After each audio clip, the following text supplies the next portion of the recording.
Balik lagi bareng kita, saya Regibran Januar dan ada teman saya Rima dan Aliska.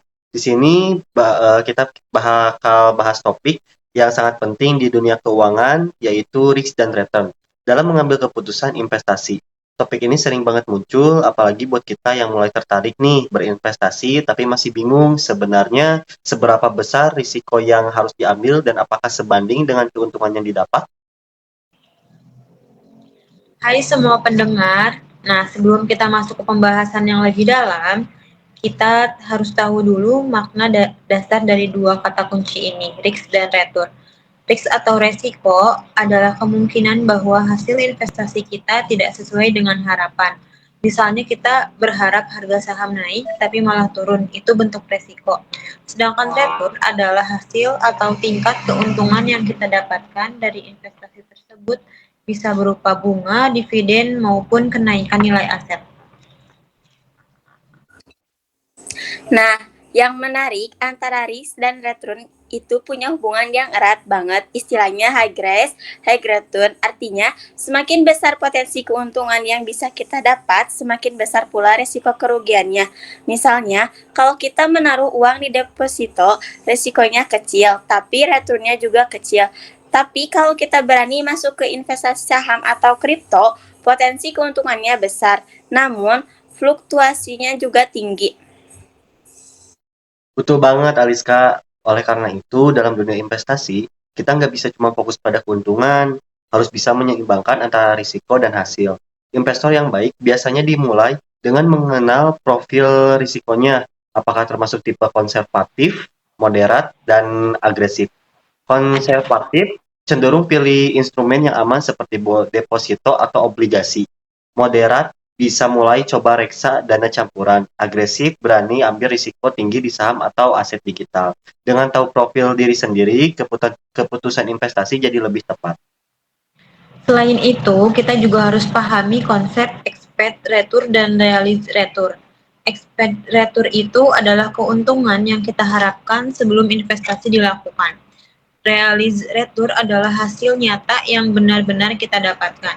Kadang keduanya bisa sama, tapi sering kali berbeda karena adanya faktor risiko seperti kondisi ekonomi, inflasi, suku bunga, bahkan sentimen pasar. Benar banget, Terima. Untuk bisa mengukur seberapa besar resiko, investor biasanya pakai beberapa alat analisis kuantitatif seperti yang pertama ada standar deviasi, yaitu untuk mengukur seberapa jauh hasil investasi bisa berbeda dari rata-rata.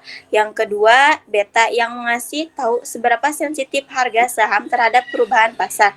Dan yang terakhir, subratio untuk melihat apakah return yang diperoleh sepadan dengan risiko yang diambil. Dari situ, kita bisa menilai apakah suatu investasi layak diambil atau terlalu beresiko. Selain alat ukur, ada juga strategi penting dalam mengelola risiko, yaitu diversifikasi. Prinsipnya sederhana, jangan taruh semua telur di satu keranjang, yang artinya sebarkan investasi kita sebagai instrumen, contohnya sebagian ke saham, sebagian ke reksadana, sebagian lagi ke emas atau deposito. Jadi, kalau satu instrumen turun, yang lain bisa menutup kerugian tersebut.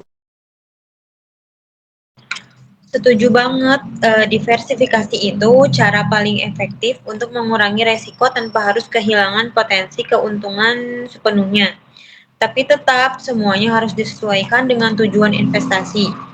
Kalau tujuannya jangka pendek, mungkin pilih instrumen yang stabil seperti deposito atau pasar uang. Tapi kalau jangka panjang, saham bisa jadi pilihan karena punya potensi return lebih besar.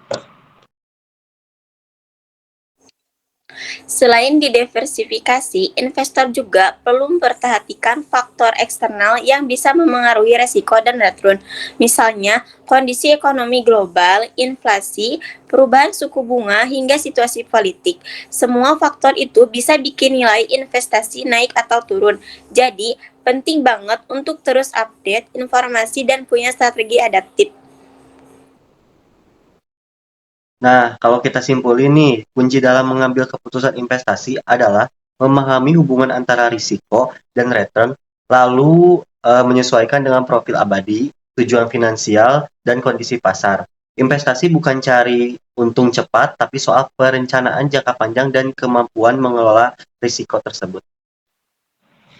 Jadi buat teman-teman pendengar, pesan dari kami jangan takut berinvestasi, tapi juga jangan gegabah.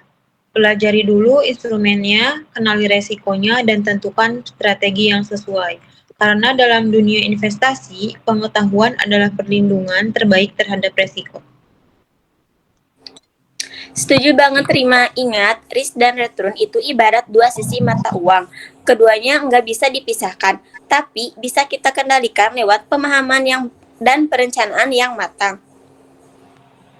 Oke, segitu dulu ya obrolan kita kali ini tentang risk dan return dalam mengambil keputusan investasi. Terima kasih semuanya sudah mendengarkan podcast kami. Bareng saya ada Gibran dan teman saya ada Rima dan Aliska. Sampai jumpa di episode selanjutnya dan jangan lupa berinvestasilah dengan bijak karena keputusan hari ini menentukan masa depan finansial.